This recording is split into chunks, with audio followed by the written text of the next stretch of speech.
महाराज जी, हिंदू धर्म ग्रंथों और मान्यताओं के अनुसार पाप मुक्ति के अनेक साधन बताए गए हैं, जैसे गंगा स्नान, पाप मोचनी एकादशी। समझना, यहां समझना, पाप मुक्ति के उपाय बता गए, लेकिन पाप की प्रवृत्ति के नष्ट होने का उपाय क्या है?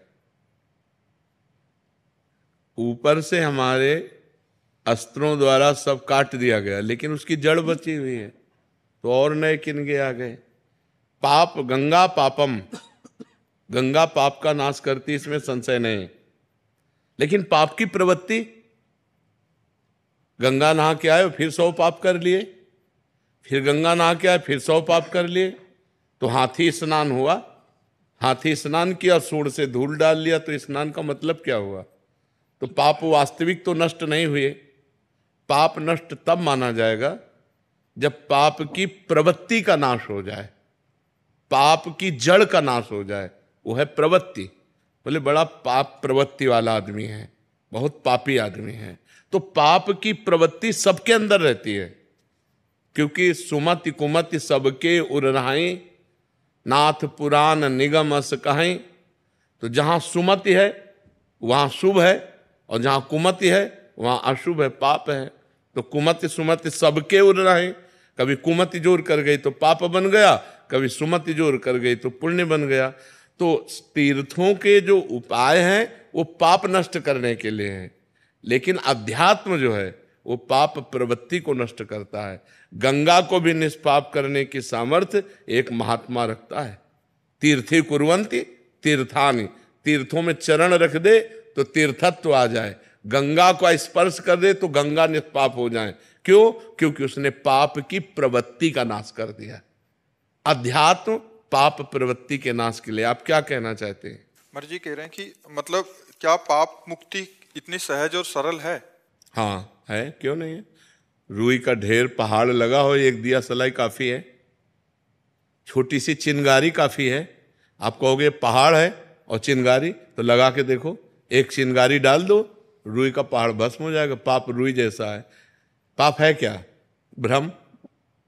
पाप है क्या? असत। पाप है क्या? स्वाप्निक। कोई सत्य सच्चिदानंद है क्या? भूल ही तो पाप है। एक सेकंड में अनंत पापों का नाश हो जाएगा। राम कहो, कृष्ण कहो, हरि कहो, राधा कहो, अंतिम श्वास आ जाए यही राधा राधा कहते हुए, अनंत जन्मों के पाप नष्ट होकर भगवत प्राप्ति हो जाएगी। अजामिल ने पुत्र के बहाने से नारायण पुकारा तो भगवत पार्षद आ गए और उसको परम पद की प्राप्ति हुई। जीवन भर वैश्यागमन किया, जीवन भर पाप किया, और अंतिम समय पुत्र के बुलाने में, पुत्र का नाम नारायण था, बुलाया नारायण, बस इतने से काम हो गया। तो जड़ से पाप की प्रवृत्ति का नाश करने के लिए हमें नाम जप करना चाहिए, हमें शास्त्रों का सार समझना चाहिए। भगवद स्मृति, भगवद स्मृति का तार, राम राम राम, राधा राधा राधा राधा, कृष्ण कृष्ण कृष्ण। जो नाम प्रिय हो निरंतर उसको चलाओ, निष्पाप होकर इस लोक में परलोक में सब आनंद ही आनंद रहेगा। नाम जपत मंगल दिशि दशहु, दसों दिशाएं मंगलमयी होंगी। इस कलिकाल में और कोई साधन नहीं है, सच्ची मान लीजिए, एक ही साधन है, हरिर नामयु हरिर नामयु हरिर नामयु केवलम कलौ नास्तेव नास्तेव नास्तेव गति अन्यथा। कलयुग में कोई और गति नहीं, और कोई गति नहीं, और कोई गति नहीं, केवल हरि का नाम है, भगवान का नाम है। जितना नाम जप करोगे उतना मंगल होगा, नाम जप नहीं करोगे तो मंगल नहीं होगा। अगर गंगा जी का सेवन करते हो और नाम जप नहीं करते हो तो पाप नहीं रोक सकते तुम। देख लो प्रवृत्ति कैसे नष्ट होगी। गंगा जी से पाप प्रवृत्ति नष्ट नहीं होती, पाप प्रवृत्ति नष्ट होती भगवान के सुमिरन से, जिनके चरणों से गंगा जी निकली। गंगा जी कौन है? भगवान का चरणामृत। गांगम वारि मनोहारि मुरारि चरणच्युतम त्रिपुरारि शिरश्चारि। जो गंगा जी हैं वो भगवान श्री हरि का चरणामृत है। वामन अवतार में जब भगवान ने अपना चरण बढ़ाया, ब्रह्मलोक गया, तो ब्रह्मलोक में ब्रह्मा जी ने जब चरण की अगवानी करके प्रक्षालन किया और अपने कमंडल में डाला, तो वही भागीरथी गंगा जी हुई। भगीरथ लाए इसलिए भागीरथी कहा गया। तो हमें चाहिए भगवान का नाम स्मरण करते हुए तीर्थ अवगाहन करें या खेती किसानी करें या व्यापार करें या नौकरी करें, वो सब समान है। अगर हम धर्म से किसानी करते हैं, धर्म से व्यापार करते हैं और नाम जप करते हैं तो बिना गंगा नहाए भी भगवत प्राप्ति हो जाएगी। और गंगा नहाते हैं और मनमानी आचरण करते हैं, पाप करते हैं, तो गंगा नहाते हुए भी आपको नरक जाना पड़ेगा। पक्की बात समझ लो। चाहे जितने तीर्थ हैं वो सब तीर्थपाद भगवान के हैं। बिना भगवान का स्मरण किए हुए जीव का परम कल्याण नहीं हो सकता। हाँ, भगवान का स्मरण करते हुए गंगा स्नान करे, लाखों गुना पुण्य बढ़ करके प्राप्त होगा। अगर भगवान का स्मरण नहीं तो प्रपंच की बात की, गोता लगाया और चले गए। चिंतन नहीं है, चिंतन का खास बात है, चिंतन की खास। देखो, ये बड़े बड़ों से गलती होती है। नलकूबर मणिग्रीव कुबेर के पुत्र हैं और देवगंगा अलकनंदा में मदिरा पान करके अप्सराओं के साथ नंगे खड़े थे। तभी देवर्षि नारद जी ने जब देखा तो बहुत गुस्सा आई और कहा, तुम कुबेर के पुत्र होकर इस तरह अभद्र व्यवहार करते हो, वृक्ष की तरह ऐसे खड़े, जाओ मैं तुम्हें साप देता हूं, वृक्ष हो जाओ, वृक्ष योनि को प्राप्त हो। तो जब वो चरणों में गिरे तो उनका वृक्ष तो बनो पर नंदालय के बनो। तो वही यमलार्जुन के रूप में ब्रज में हमारे प्रकट हुए आकर के। तो जब भगवान श्री कृष्ण को ओखली बंधन लीला हुई तो वही ओखली घसीट कर दोनों वृक्षों के बीच में लगा के उखाड़ करके उनका उद्धार कर दिया। तो अगर भजन नहीं है तो कुबेर के पुत्र हैं, देवताओं में श्रेष्ठ कुबेर जी हैं, उनके पुत्र हैं, लेकिन कितना गलत काम कर रहे हैं। धनाध्यक्ष कुबेर के पुत्र होते हुए भी गंगा जी में नंगे खड़े होकर शराब पीकर अप्सराओं के साथ उद्दंडता। तभी तो देवर्षि नारद जी ने शाप दिया था। तो आप समझो कि अगर आप गंगा जी का सेवन करते हो तो आपके आचरण भी पवित्र होने चाहिए। एक गंगा जी की महिमा सुनी कि गंगा स्नान करने से 100 यज्ञों का फल मिलता है, तो वैश्यागमन करने लगे। तो जब उनसे कोई बात करता तो कहते 100 यज्ञों का फल मिलता है, रोज गंगा नहाता हूं, 1-2 यज्ञ का चला जाएगा वैश्यागमन से, लेकिन हमारे पास बहुत पुण्य है। तो गंगा जी एक दिन उसको ज्ञान देने के लिए बालिका के रूप में एक सफेद कपड़ा लेकर बार बार गंगा जल में डुबोती और फिर ऐसे बालों में गंदा कर देती, फिर गंगा जल में डुबोती। और वो स्नान करने के लिए गए तो उन्होंने देखा, कहा, ए लड़की, जब तुझे गंदा करना है तो साफ क्यों करती है, और जो साफ करना है तो गंदा क्यों करती है। तो उस समय कपड़ा गंदा ही था। तो उनका, देख तेरी दुर्दशा यही है, जब तू वैश्यागमन करता है तो गंगा स्नान क्यों करता है, और जब गंगा स्नान करता है तो वैश्यागमन क्यों, तेरी दुर्गति होगी। जैसे कपड़ा इस समय गंदा ही है, ऐसे तेरी दुर्गति होगी, तू नरक को प्राप्त होगा। ये मत सोच कि तू ये गंगा स्नान का फल प्राप्त करेगा, 100 यज्ञकर्ता का फल, और 1-2 यज्ञ का फल चला जाए, तू नरक जाएगा, क्योंकि तू पाप कर रहा है। तो गंगा स्नान का मतलब है आपकी बुद्धि शुद्ध हो, आपकी पाप प्रवृत्ति नष्ट हो, आपका भगवत स्मरण बने, आपके गलत आचरण रुके, तभी इन तीर्थों के अवगाहन का फल है। ये लोग तीर्थों में जाते हैं, तीर्थों का आनंद लेने थोड़ी जाते हैं, मनोरंजन करने जाते हैं। तीर्थ कैसे जाया जाता है, उपवास करके रहा जाता है 1-2 दिन, बहुत नम्र दैन्य, नाम जप, पवित्र। अब यहाँ होटल बुक करवा के धामों में और वे विचार करते हैं, मदिरा पीते हैं, मनमानी आते, तो ये तीर्थ अवगाहन थोड़ी हुआ। ये तो घोर पाप हो गया जो घोर नरकों में ले जाने वाला है। आजकल हरिद्वार, काशी, वृंदावन लोग भाव से तो 2-4 आते होंगे, नहीं तो मनोरंजन करने आते हैं और गंगा किनारे बैठ करके अपनी मनमानी आचरण करते हैं, खान पान में विचार नाना प्रकार। तो इससे क्या होगा, और पाप दृढ़ हो गया, घोर दुर्गति होगी। तो जब तक पाप की प्रवृत्ति का नाश न हो तब तक तीर्थों के अवगाहन का कोई फल नहीं मिला।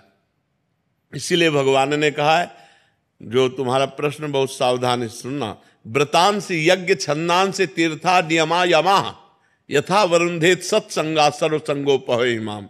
मेरे को वश में करने के लिए तीर्थ अवगाहन, व्रत, नियम, धर्म, ये सब में एक ही बात है, महापुरुषों का संग।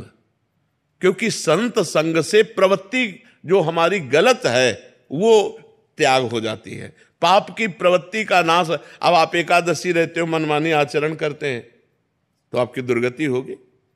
आप तीर्थयाटन करते हैं, आप गृहस्थ धर्म का पालन करते हैं, आप और भी सब, लेकिन मनमानी आचरण करते हैं, पाप करते हैं, तो आपकी दुर्गति होगी। तो सत्संग के द्वारा बुद्धि का भगवान में लग जाना, इससे बड़ा कोई का फल नहीं है। भगवान शंकर जी कहते हैं, उमा संत समागम सम न लाभ कछुआन। क्यों?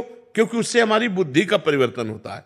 हजारों लोग ऐसे हैं जो आकर के बताते हैं कि मुझे 1 साल हो गया, 2 साल हो गया, सब गंदे आचरण छोड़ दिए और नाम जप करता हूं, आज आपके दर्शन हुए।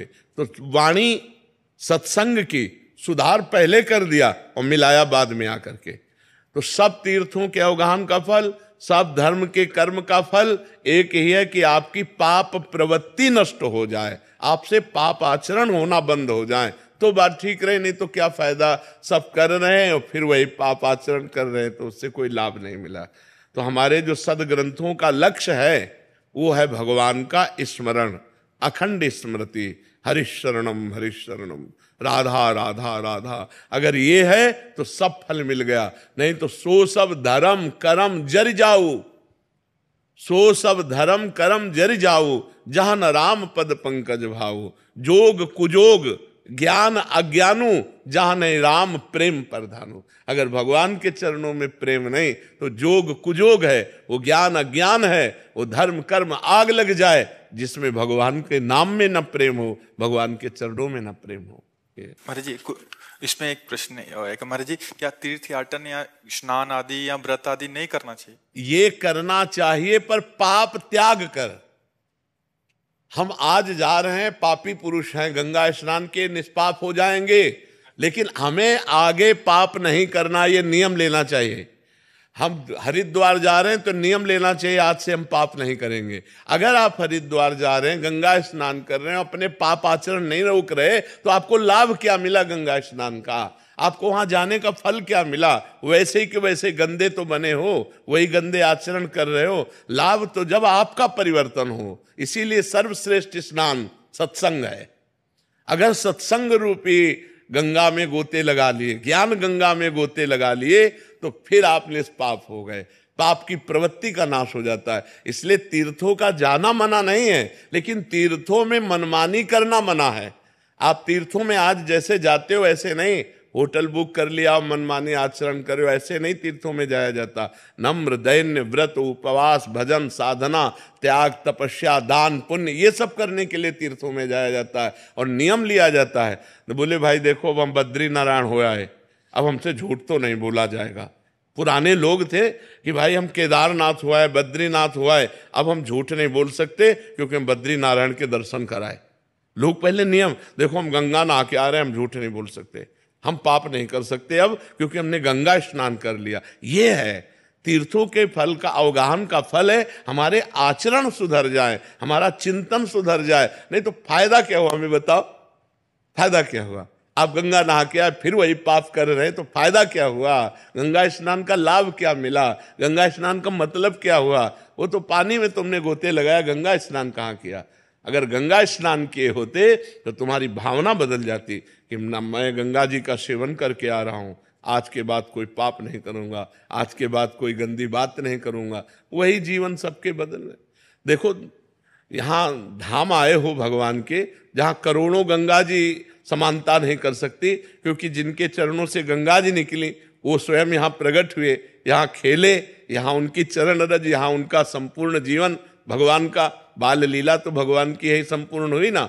भगवान का वृंदावन धाम है, यहाँ आकर कितना लाभ लोग लेते हैं। बिहारी जी तो ऐसे कर गए, उनके चिंतन में चल रहा है ये खाए वो खाए वो खाए, धाम का आनंद ले रहे हैं क्या? कि यमुना किनारे बैठ करके 1 घंटा नाम कीर्तन किया, बिहारी जी के लिए रो रहे हैं, बिहारी जी का नाम जप कर रहे हैं। एक दिन आकर उपवास किया, पूरे धाम की परिक्रमा की लोटे रज में, और खूब भगवान का नाम जप कर, ये सब लाभ है। ये कहाँ लाभ ले रहे हैं? और पहले यहाँ लोग आते थे तो कपड़े उतार करके ऊपर के और फिर लौटते थे रज में, क्योंकि हमारे शरीर में ब्रजरज लगे, हमारा जीवन पावन हो। यहाँ का क्या चरित्र है, ये भगवान का परम पावन धाम। तो कितने लाभ ले जाते हैं, नुकसान ज्यादा कर जाते हैं। अब मसाला खाए चल रहे हैं, परिक्रमा मार्ग में थूक दिया, अब कोई भजनानंदी महात्मा जा रहा है भजन करते, उसका पैर पड़ा, तुम्हारे सारे पुण्य नष्ट हो गए। आप चाट पकौड़ी खाए, दोना फेंक दिए, कोई भजनानंदी वैष्णव और उसका जूठा तुम्हारा दोना उसके पैर में लगा, तुम्हारे पुण्य नष्ट हो गए। अब ये कौन जानता है? तो धाम आए तो बहुत पवित्रता पर, तीर्थों में जाए बहुत सौभाग्य, लेकिन वहां कैसे रहना चाहिए, ये वहां हमसे पाप न बन जाए, आगे हमसे कोई पाप न हो जाए, ये सावधानियां रखनी चाहिए।